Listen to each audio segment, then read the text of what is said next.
אוקיי, שלום לכולם, היום אנחנו נלמד איך להקרין את הטלפון לטלוויזיה. אוקיי, מה שצריך להיכנס לשיעור מלאכותי מוכן, מדליקים טלפון, אני רק אעשה, נשמע, עכשיו, הולכים להגדרות,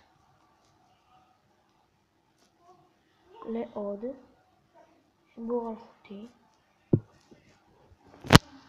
וקודם כל מפעילים אותו, זה יופעל לכם.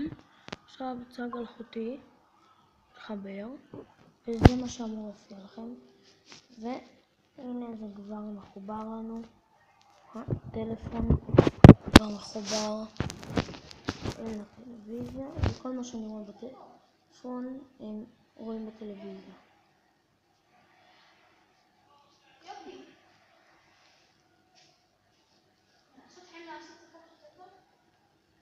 עכשיו ככה אני עושה, רואים את זה, הכל רואים. ביי.